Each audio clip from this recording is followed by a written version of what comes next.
நிலவிடம் வாடகை வாங்கி விழி வீட்டினில் கொடி வைக்கலாமா?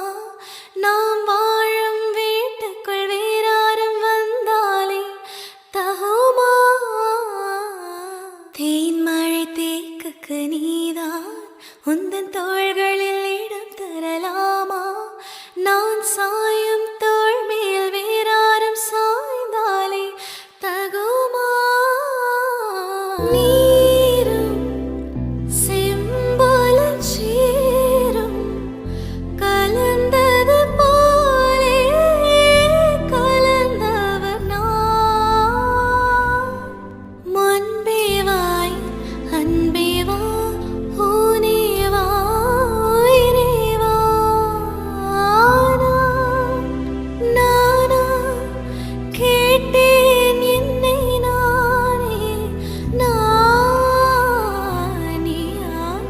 நெஞ்சம் சொன்ன